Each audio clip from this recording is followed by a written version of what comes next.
Okay, thank you very much. It's been great to be here. It's great to hear the first two speakers of the morning. I took a lot of inspiration from them and also some comfort that we have some similar issues, and hopefully this will be a good compare and contrast. Because I'm not primarily interested in education or an educational practitioner. I'm a cognitive scientist whose background is in neuroscience and computational modeling. And I started out studying, I studied learning and decision making. And actually those things have very deep connections. They're very intertwined, both computationally and biologically, because what you decide ends up affecting what you learn, and what you learn, hopefully, affects what you decide. And I'm a motor chauvinist, which means that really I want to understand movement.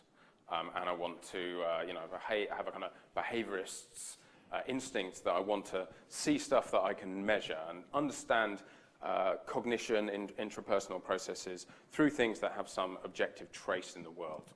And the impulse is really that if you can understand why intelligence, how intelligence is expressed in movement, then you can understand intelligence more broadly. So it's a very kind of, that's the background really. And I got into learning particularly through a project, an EU project I was on about intrinsically motivated learning. And this is the kind of experiential learning, trial and error learning, so it's guided by decisions and then feedback from decisions that's carried out due to curiosity or a desire to explore. And that'll come up in what I speak about, hopefully. Okay, so we know already, the psychologists, we know already some things about learning. We've got 100 years of lab work, and we've got some basic phenomena that affect learning. So this is a graph that we'll see a lot of in my talk, so I'm just going to go through it. It shows the learning curve. You've got a practice on the x-axis, performance on the y-axis, and it shows what we all know, which is that you get better rapidly, and then you slow down. So that's one of the kind of fundamentals of, if you look at skill learning or memory acquisition. This is something I tell all my students, spaced learning. You know, you've got an amount of time, you've got 4 units of effort you can put in. You can do it the hard way. This is what we all did when we revised for our exams. You wait for, this is the week before the exams, that's 10 p.m. the day before the exam, that's 3 p.m. on the morning of the exam, that's when you put in the revision. That's the hard way, the easier way. Spread out your practice. You can put the same effort in and remember more, or you can put in less effort. You can remember the same amount for less effort if you space your practice. That's all done, experimental studies of learning, small numbers of psychology undergraduates typically, rigorous causally confident through A/B design, experiment testing. Here's some work that we did, which was looking at learning of skills. So this paradigm, you have a joystick, and you move the joystick around, and it leaves a blue trace, which we record. You don't get to see it, but we record it. And there's a target shown in red. And then when you get the target, you get some feedback. And what you can see, this is successive attempts moving left to right. This is a human. They're moving around, they find the target, and then we move on. And over successive attempts, that's their 10th attempt, they're starting in the middle and they go straight to the target. So the skill is refined through trial and error, and we have a record of the trace of every action they make, and we know when they get feedback, and we can see that we can acquire new skills from the infinite possibilities of actions. And this is what really interests me. This lower row here is a rat doing exactly the same thing. So hopefully we're approaching some common processes about how new skills are acquired. So there's a big tradition in psychology of learning the value of things. So if you think Skinner and the rats pressing the levers, a lot of learning science is about how valuable is pressing the lever. But the rats in those experiments already know how to press a lever. And I think of this work on skill acquisition as prior. How do you learn that there is a lever to press? And so it's really, I think, what's most interesting about learning, which is from nothing, or from what can you acquire a completely novel response option? So we've done this work And I got a little frustrated with the conventional way of doing things, at least the convention for my department, my sub-discipline.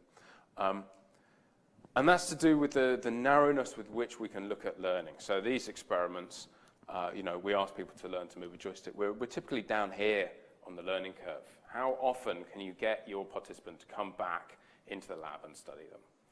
Maybe an hour. Maybe if you pay them, you could get them to come back next week, 2 weeks, 3 weeks. This is not true expertise. It's not the kind of skill that we would be interested in applied domains as educators, the sort of thing that takes lifetimes, years to learn. Another approach, which is an honourable one, is to get people who are already experts and look at what they do. So you get the chess grandmasters or the concert pianists. They're up there on the learning curve, but you can see what they're doing. You can see the performance. You can see the demonstration of expertise, but you can't trace the development. So you lose the learning process. There's no account of what you need to do to get there. I mean, you can ask them, but we're psychologists, so we don't believe anything anyone tells us. We want to test it. And that's true for cross-sectional studies as well. So you could get people who've trained at every point, but you still haven't joined up the learning curve. And so I ended up in a place that's kind of natural, following on from where we've spoken about, is the idea of games. So this is the world champion Tetris player, which we can just enjoy for a moment. The blocks fall from the sky, you make rows, here's his hands, here's the game world. He's pretty good, isn't he? When you crack this game, you get the credit screen, but the game continues, but this time with the blocks invisible.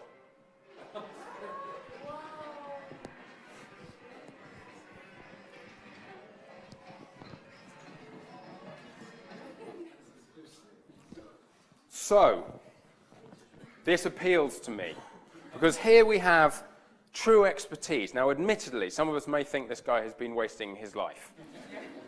But we would not deny that there is very skilled performance going on here. And so it can be a test bed, we hope, for those general features that underlie the development of skilled performance. And notice, although this may be a relatively trivial skill, an arcade game, a very restricted world, it contains what, for me as a cognitive scientist, cognitive psychologists, are the essence of intelligent behavior. Perception, rapid decision-making, and action. Okay, so hopefully games can be a domain where we can see those things that are required for the learning of any skill, whether it's learning a language, riding a bike, scoring the winning goal at Wembley, in the games. This Toby Barnes told me to talk to this games company called Preloaded, who are in London, and they said, well, we're making a game at the moment for the Wellcome Trust. And I said, can I have the data? And they said, yes. So it was a very happy story. And then they gave me the data from all the people, and then I had that experience. Where's Ola gone? And the experience Ola had, you think, I want to look at this, and you try and open it in the Excel file just to kind of, as an empiricist, I want to recognize the data.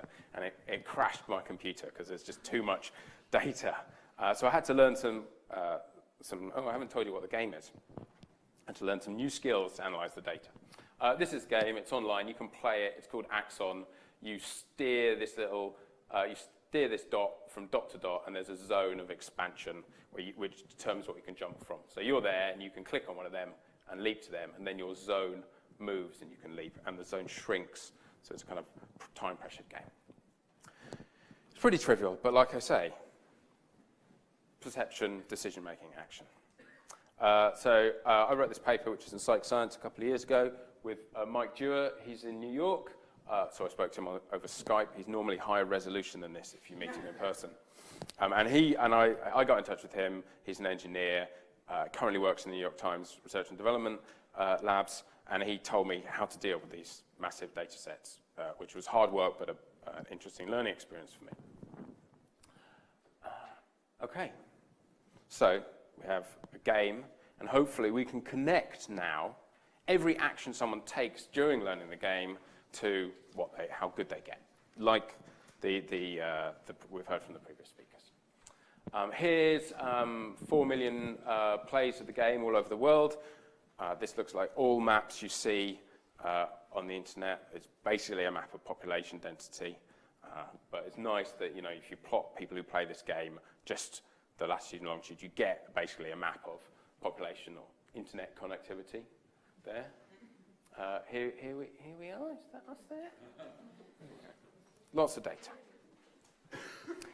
And here's, I wanted to put these in to show, show behind the curtain a bit, that there is a lot of individual variability. So not only do the people's individual, this is game score, this is a temp number, so not only do the individuals vary a lot, I've just pulled out a few people at random here, they stop at different times.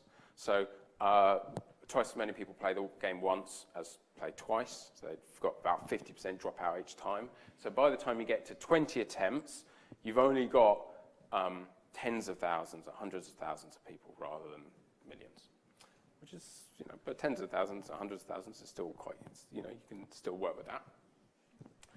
And for me, it's interesting that people get to only play this because they want to. No one, not even a teacher, no one is telling them they have to do this. So we're really saying something about the acquisition of skill under motivated performance in a light sense. Unlike maybe our lab experiments, where if you look through the keyhole, then about 1/3 of students are doing something else while they're doing your experiments, or just clicking through to finish as quickly as possible. Okay. But what happens when you average together all the data, and this is average score there against a temp number, you get what looks like a function. It's so smooth. Out of the mess of individual variability, you see an underlying regularity, and it's the same underlying regularity that you get in those lab studies of learning. So here's the learning curve. The error bars are shown on this graph, the standard error bars, but they're so small at this level of resolution that you cannot see them. So my estimates of these means, the uncertainty of the means for this sample is, there's a lot of certainty. Which is wonderful for me as a psychologist, because it means I'll never have to worry about another p-value coming out at 0.51. Because every pattern you can see is significant. So it moves, having these large data sets, like Hans said, moves the question from what's a significant difference to what's a meaningful difference. And you've got to calculate the effect size or the importance of effects rather than just find effects. Here it's the same graph. I've just extended the attempt number here. You can see we get more dropout, and so although people continue learning, the more they play, the data gets more uncertain because we've got less people up here. So now we've got this, we can see we've got the data confirmed just by eyeballing that there is learning occurring in this game. It's possible to analyze it for learning.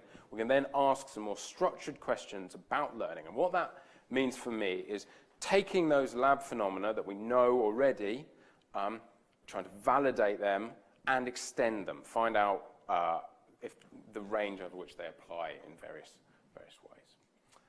So let's do that now for 10 minutes or so. So like first factor that affects learning is the amount of practice. And we all have probably heard this. It was mentioned earlier, which is Anders Ericsson's so-called 10,000 hours rule.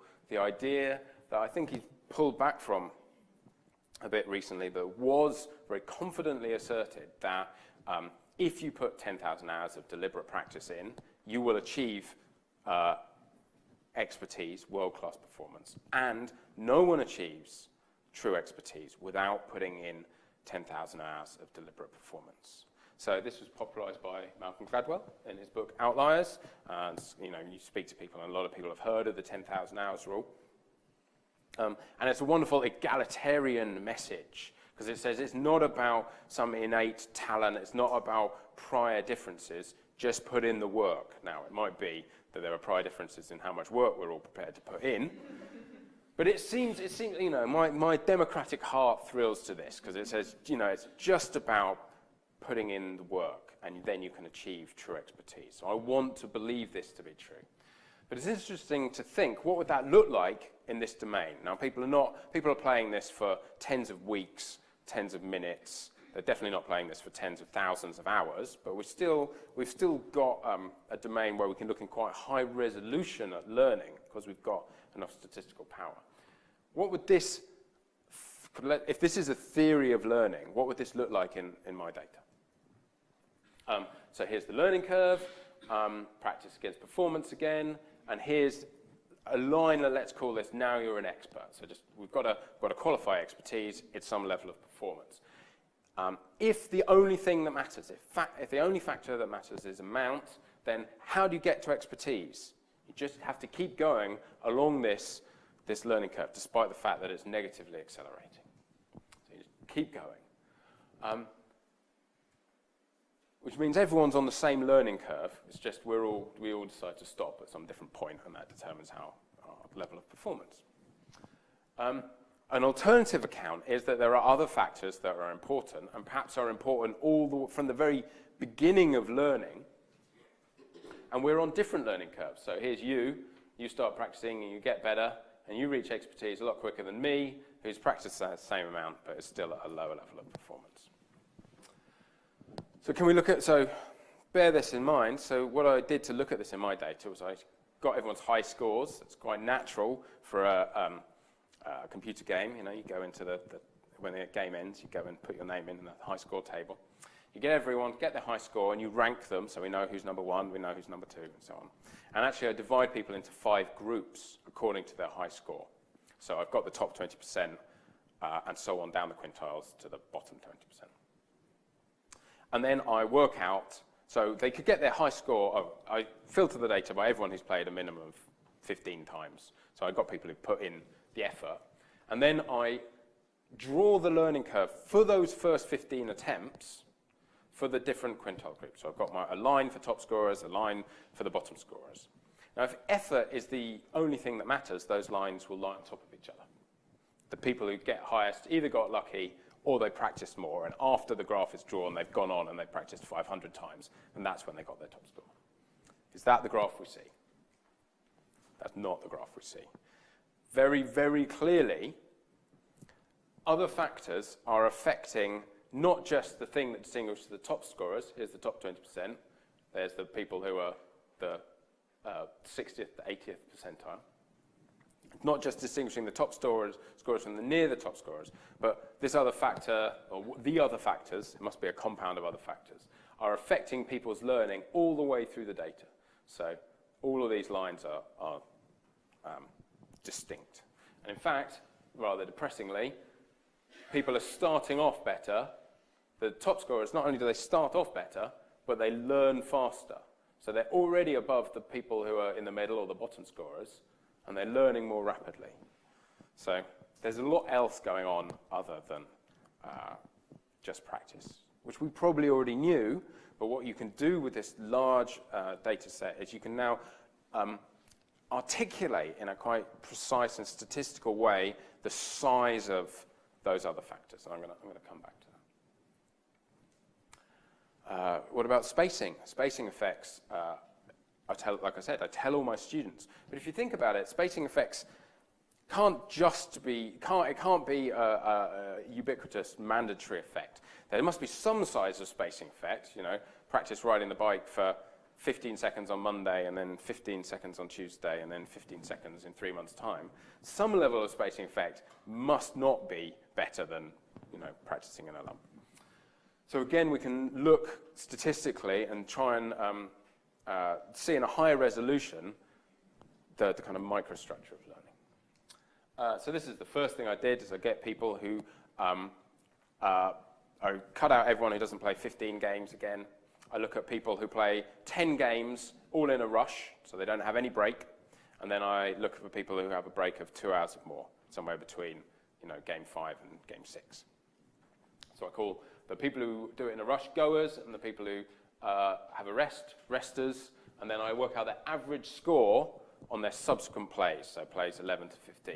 So this is separate from the practice, you know, arbitrarily divide it into practice and performance. And you can see this effect, which is, again, highly, highly significant, because I've got lots of people, even though I've sliced the data every which way, and I'm only getting people who do or don't rest between games 5 and 6. But also, I've got a measure of, not only significant, I've got a measure of how large that effect is, because it's in game points. The game gives you points, so I'm sort of not troubling myself about what that means and just assuming that everyone's trying to score more points. And, you know, it's about 4,000 points, which is interesting because, well, I'll get onto why it's interesting. Here's another way of looking at that data. So now I match people for how they play on the first 5 attempts, which is there to there, and then I identify people who have a gap between game 5 and 6, and what you can see, and that's the red line, the people who have a gap, here's the people in blue, people who just push on. There's an immediate benefit after the gap, which is what you might expect either from a memory consolidation effect due to spacing, or just because people are a bit rested and they come back to it fresh. But that gap sustains and maybe even grows. So it's not a resting effect should evaporate, because if you're just fresh, then after you've played another 5 games, then you should go down again. But it doesn't. The gap is sustained. So we suspect that it really is a memory effect in line with the classic consolidation.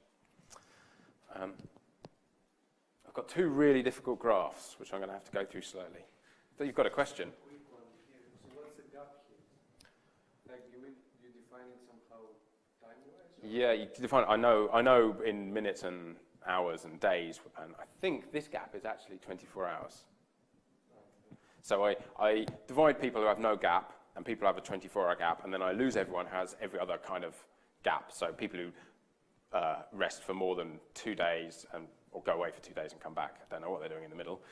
And people who rest for 4 hours, I can't include them. So that's why you start to see these error bars, because and I should put the num-n on there. It's in the paper. Yeah. So you've only got tens of thousands of people in here, but it's good enough to get reasonable estimates. Difficult graphs. Oh no, this is not a difficult graph.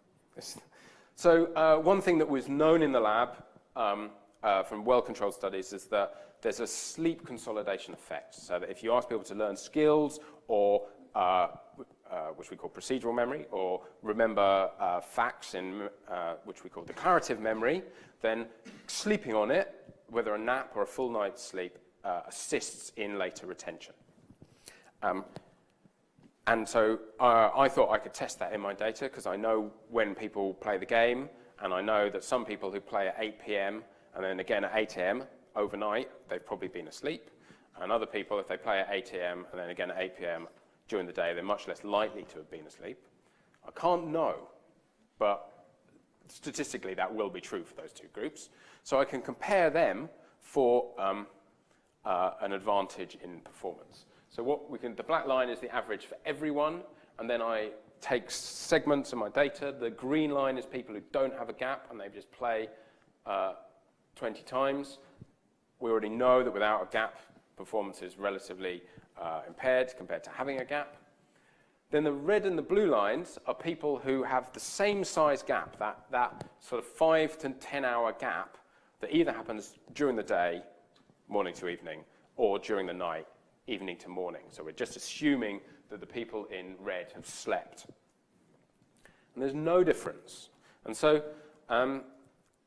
this is, again, a great, one of the things that really excites me as a cognitive scientist about field studies is that because you can make it happen in the lab doesn't mean that it will translate to the real world. And doing these observational studies, it's nice sometimes not to get a result, because it shows that, if everything worked out, it would just be wish fulfillment, wouldn't it? So, there's no evidence of a sleep consolidation effect. And that may be because in an observational study, people can pace themselves, so they stop practicing at the moment when they would benefit most from consolidation. It's not like a lab study where we stop them arbitrarily and say, okay, you guys go off, or you guys sleep. And so that's why you might not get the effects manifesting in the real world, in observational. Okay. Here's my difficult graph, which I wanted to talk about because of the methods focus of these seminars.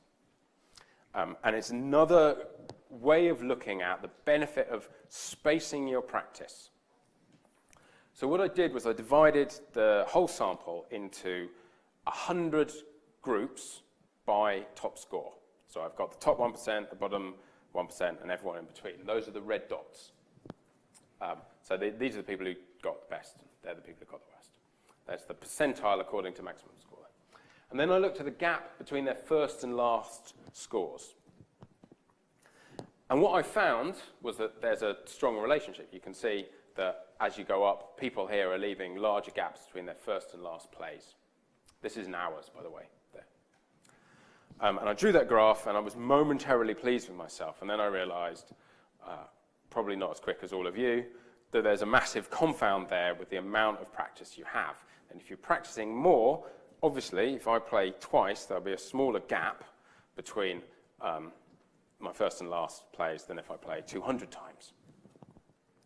So I thought about how to account for that. Now, one approach, which arguably would be more conventional and has many advantages, is I would build a full model of trying to predict people's performance, and I would put in practice amount as a predictor, and it would usually, my model would have a linear effect of practice amount.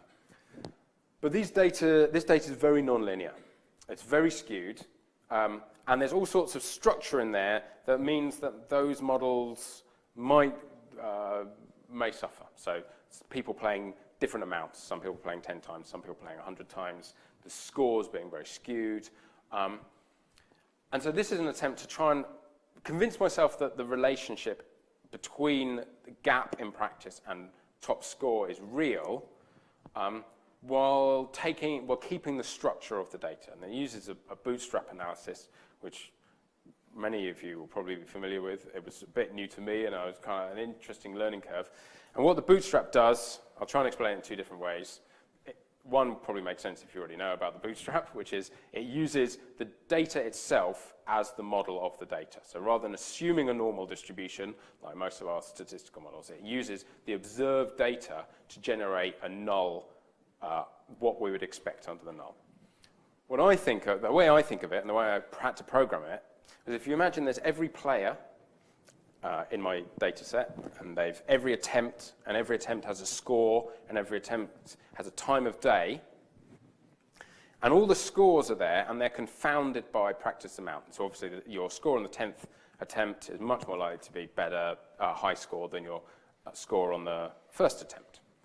The bootstrap picks up all the scores. It leaves the data table intact. It picks them up, and it throws them down at random. So now, any systematic relationship between individual and score, or attempt number and score, is removed, because I've picked all the scores up, but thrown them down in the same data table. So it's a shuffle. And I do that shuffle 10,000 times, and I can get from that a distribution that shows me what I should expect if I sample from that distribution, and the relationship between between gap, because I've still got that time structure in the data table, and score. Now, obviously, if you practice 100 times, your gap's larger, and you're more likely to get a top score. And this thick blue line shows me what that relationship should be like. And the dotted lines are the 95% confidence intervals. So the bootstrap preserves that structure in the data, it preserves that confound, but it allows me to estimate the size of that confound. And the fact, you can see here, hopefully, that in the observed data, it's above the line for the top half, and it's below the line for the bottom half, showing that there is some additional benefit to spacing your practice beyond just you'll have larger spaces if you practice more. So the people who are scoring best, top 1%, top 2%, top 3%, are spacing their practice more than we would expect just from the fact that they're practicing more. Okay. I mentioned earlier that when you find these effects, when you have data of this size, not only do you have to develop new tools and new analysis techniques for looking at it, but one of the most important things is the size of the data. How meaningful is the data? You can't just get a significant effect, because everything's significant in a large enough data set. So here's a graph that's under review, and some of the reviewers hate it, and I'm going to try and convince them, and I'm going to try and convince you to like it. And here's what we do. we're going to try and work out, we're trying to get some idea along the range for which we did the analysis. So it's only within the data range that I've already shown you, how important the different factors are. So here's my gap effect. So I take the people I've already shown you that did or didn't have a gap, and I've plotted their average. So there's the average score, and there's the size of the gap effect for this particular division. I think this is 24 hours gap. It's about 6,000 points in the game. And then I want to compare that only within the range that I've already analysed to the other factors. So we know there's a practice effect. So why don't we take, for 15 games, we'll take people's average score on the first 5 games and their average score on games 10 to 15. So we've got a sort of first third of the practice range we look at and last third of the practice range. This is what I mean by it being arbitrary, because I could look 1 to 200, but instead I'm just looking within that first 15, which is where I've restricted most of my analysis, because that's where most of the data is. So this is the score for gap. This is the effect for practice. So this is the average score on games 1 to 5. This is the average score of games 10 to 15. And what you can see is the size of that effect is about the same, which is really makes the gap of the spacing effect really important, as well as statistically significant, because it means that if you schedule your practice to optimize learning, you can get as much benefit as someone who's doing twice as much practice in this early acquisition stage.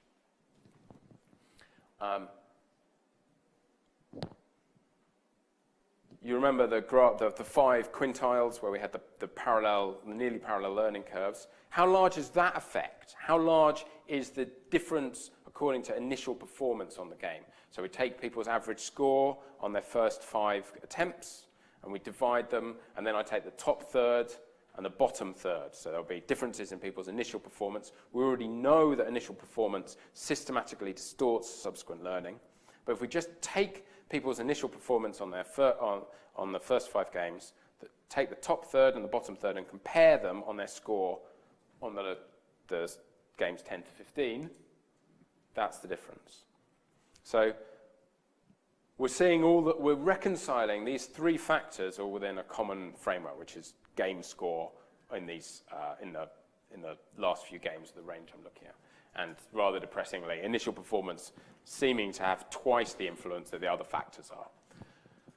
I guess what you should say is that though you can't do much about your initial performance, presumably, you can control how much you practice and how you schedule your practice. So this factor may be important, but it's potentially less controllable. It's also more opaque because we don't know what affects your initial performance. We know exactly how we've defined practice amount and practice spacing. Initial performance is a bit more of a bucket where presumably all sorts of factors go into influence that. This next graph, I think is really useful. I'm going to try and convince you. We don't just have to look at the amount. So traditionally in A/B testing, which was mentioned already, or lab studies, we compare group A with group B, and we find a difference. And that shows us that there is an effect. But with large amounts of data, we have the opportunity to do what I call a parametric analysis, which is look at the shape of an effect. So how does the influence of one factor on the other, how does that change as first factor is modified? So we've already seen one of these parametric analyses. That's the learning curve. The learning curve is a parametric analysis. You've got beginning of practice, end of practice, there's the average score, and it doesn't just go up. It's not just a straight line. So if you tested people at the beginning and end, and the end, you might see a difference of a certain size, but you'd be wrong to assume that the second half of training is as important as the first half. The non-linearity shows that the first half is most important. What about those other factors? What do you expect in the shape of to be the shape of the influence of the other factors on performance?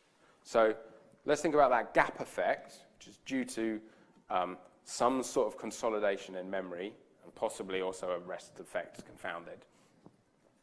If we draw the graph, we see what we'd expect, that the gap effect develops relatively quickly, but then it levels off or even declines.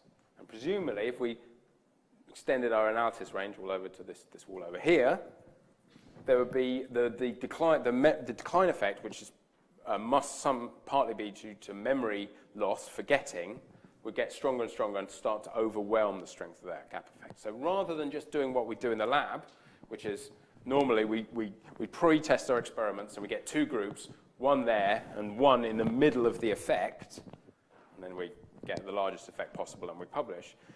With large data, we can start to analyze the shape of the effect and see how actually it rises and falls. So not only does it tell us, if we wanted to optimize, how we should optimize, it tells us that this is a different kind of effect. It may be the same size, but it's a different kind of effect from the practice effect. And we know that the more you practice, you continue to learn. Always learning, always at a smaller and smaller rate. And for completeness, here's the effect of initial performance, which is massively distorted by the people at the very top.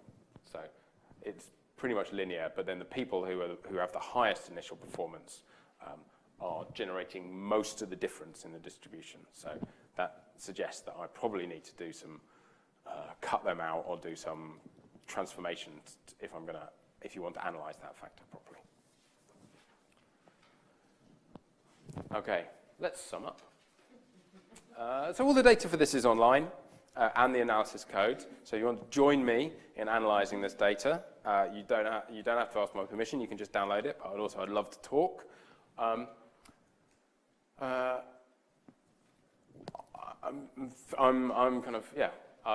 We've looked at some existing phenomena from the lab, power law of practice, the spacing effect, confirmed them, but hopefully extended them. We've seen that it isn't just about practice, at least in this data set. So qualify the 10,000 hours rule. We can do this parametric analysis. Not only can we weight factors against each other, which I think is essential to show how meaningful they are, but also when we look at the shape of the influence of those factors.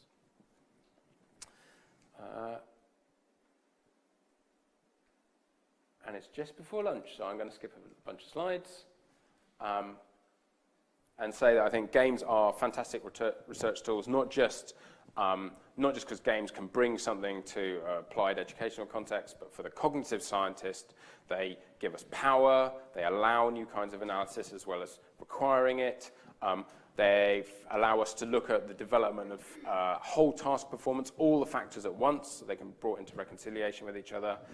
They give us a domain where people are motivated to do the task, which I think is really important.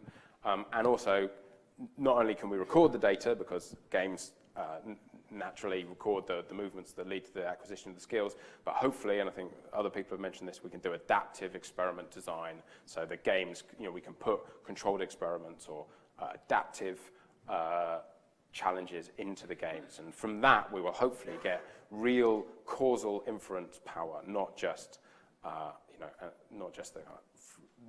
the observational data has an obvious limitation. So I'll stop there.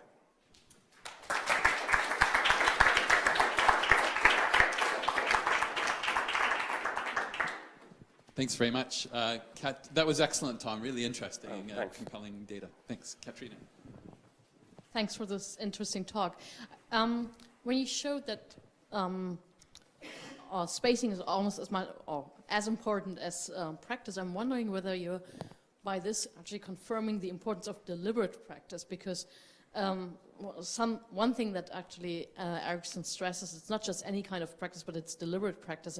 And I think there's some qualitative analysis where he shows that just playing violin, for instance, in an orchestra where you get lots of practice, actually doesn't do the trick, but those highly expert violin players, what they do, they rest in between. So there's some qualitative analysis of their daily schedules, how they distribute their music practice over the day, and actually that confirms spacing as an important effect of the deliberate practice. And those analyses show that the world-class people only do 3 or 4 hours of practice a day, but they really dedicate their practice. And also they focus on their errors. So if you look at the people who go on to win gold and the people, compare them to people that go on to win silver, the people that win gold make many more mistakes in training. And that's because they're focusing on the stuff they can't do yet. So there's a story here which I haven't brought out about looking at errors and mistakes in learning and how important they are for driving performance. Thank you, very interesting. And we are also thinking about building in spacing algorithms in our system. And of course, I'm very interested in the learning curves. But concerning the gaps analysis, I'm worried a little bit about whether there could be a confound in that. You have the problem of also that people leave the game. So and the high players that do really well, they stay on the game. And it could also be the case that people with high ability or doing the game well or play well have long gaps. So if you're a bad player and you have a big gap, you don't return. Could that be the case? Because so that's true for that analysis, but these analyses take everyone who you can say, I'll only have people who play for more than 20 games, and I'll analyse their first 15 games. So we try and control for differential quitting that way. There's a lot to be done in this data by doing some sort of matching, trying to match people on different variables. So you've got similar groups for the first part of learning, and then divide them on one particular thing. But it's observational, so you're never going to get away from there being some unobserved confound ultimately, which is why we need to move to doing games which contain experiments. Can I ask one? And concerning the initial differences, can you be sure that this is not related to the computer or mouse or whatever they use? No. No, you can't. The only thing I would say about this is you can't be sure that it's not due to, different people's motor systems, different people's mouse systems, different people's prior experience with games, different people's motivation. But what it suggests is it's not a single binary factor. So it's not just like some people are on mobile and some people are on tablets. If it was, it wouldn't hold through the whole data. So what you see in this factor is not just that there's an effect of prior practice, of initial performance, but that it affects every percentile of the data set. And so what I did when I was preparing this analysis is I know you mentioned this in your talk, you've got to convince yourself that you're not just fishing and finding a true effect. And one way of doing that is finding the effect in one data, confirming in another. Another way is if the effect is there, like an effect of say practice, you should find it on every segment of the data. So here, the practice effect is there for the top performers and the bottom performers. They're all benefiting from practice. And similarly, you see the effect of initial performance for the top performers and the bottom performers. So if you segment by one other factor, and the factor that is having effect on each segment, then that kind of convinces me a bit that it's a real thing. But you are right, there will be some contribution of kind of just, someone's got a dusty keyboard, then it will slow their performance down. Thanks for a very interesting talk. I had the question of how confident you are that, are these findings specific to the game that you've studied, or do you want to be confident, or are you confident that this is a more general tool, that you're finding sort of a more general rule? So for instance, does the sleep effect also not apply for other games? Obviously I've just looked at someone playing the game. It's a reaction-based game, which doesn't require internalization of certain knowledge and so on.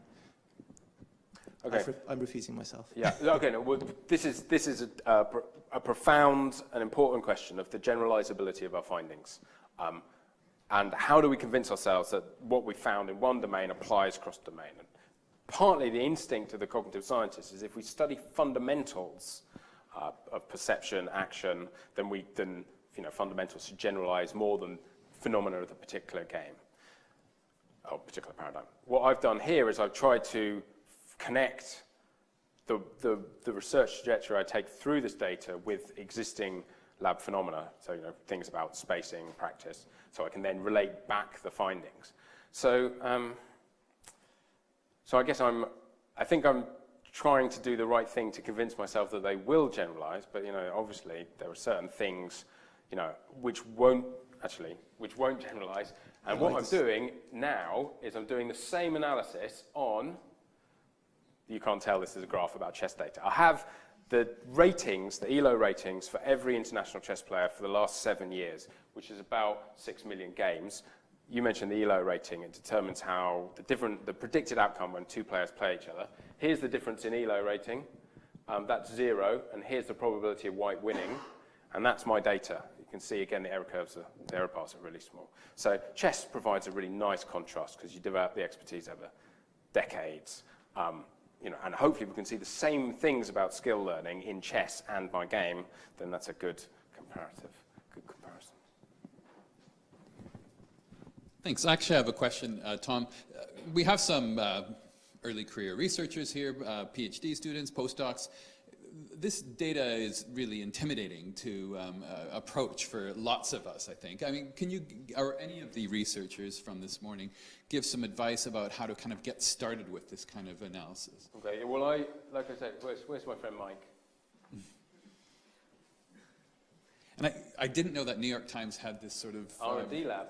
Yeah, that's fantastic. So here's Mike in low res. He trained in automatic control systems engineering. He's like a data hipster. So whenever I talk to him, he tells me like what the cool kids are doing with data. He says, anyway, if I send him a Word attachment, he's always telling me I have to have open source software. And he was right. So the good thing about open source is not only is it really easy to share, you don't need to mess around with licenses like I was using MATLAB before, but there's a support community for working with open source software. So I use Python, which is an open source programming language. And now I use R a little bit as well. For both of them, you can find the help you need to do novel analyses because someone else will have been doing it as well before. So it's for all levels, whether you just don't know the formatting for how to print or whether you want to do a bootstrap analysis, both those languages, Python and R, are really brilliant because they come with a community as well as the packages for doing that analysis. Thanks. So that's my advice for early career researchers. I'm short. It's learn R. That's the ideal word. As a matter of fact, I was just going to get it started with that. More questions? Nora? Hi. Before you take this sort of skill acquisition into the lab, what about looking for cause and effect, or closer to cause and effect analyses by looking at cross-recurrence analysis? So could we look at different kind of data streams and correlate those with performance over a time scale? Would that be closer to a causal analysis, do you reckon? It sounds very sensible. I don't quite know can you say a bit more about what you mean? So my understanding of cross-occurrence analysis is you can identify the main IVs of interest to you, and then you can obviously look at performance and time, and then see how those IVs change with the performance at the same time. I just wonder if you've thought about it, and if it could be closer to finding a causal relationship to task performance and improvement. Maybe. I have not heard of cross-occurrence analysis till you mentioned the idea. But yeah, it sounds very sensible. There's lots of reasons to be dissatisfied with observational research on its own. So I would ultimately want to go to doing a controlled experiment. And there was a paper out a couple of years ago where they looked at 52 or 104 results from epidemiological studies, and which were then tested in randomized controlled trials. And only 4 of them held up, and the rest didn't replicate, or they found the opposite effect of things like vitamin C on the number of colds you get. Too many uncontrolled variables. Too many uncontrolled variables. So there's inherent limitations to observational research. So I want to go back to the lab, whether it's in the department or online. One last question. Make it a hard one. Oh, I like to answer the last question. So, in my view, in the end, to get at causal explanations, you always have to do control studies, and you can do the control studies also in the online thing by doing the A/B testing, by having different variants. But it's always necessary to do some intervention to say something about causality. And I'm still, I'll do all this online data, but I'm still convinced that in the end you need something to do in terms of A/B testing or some intervention or some control studies. Agreed. Yeah. Okay. Well, thanks very much. That was excellent, Tom. Okay, thank you.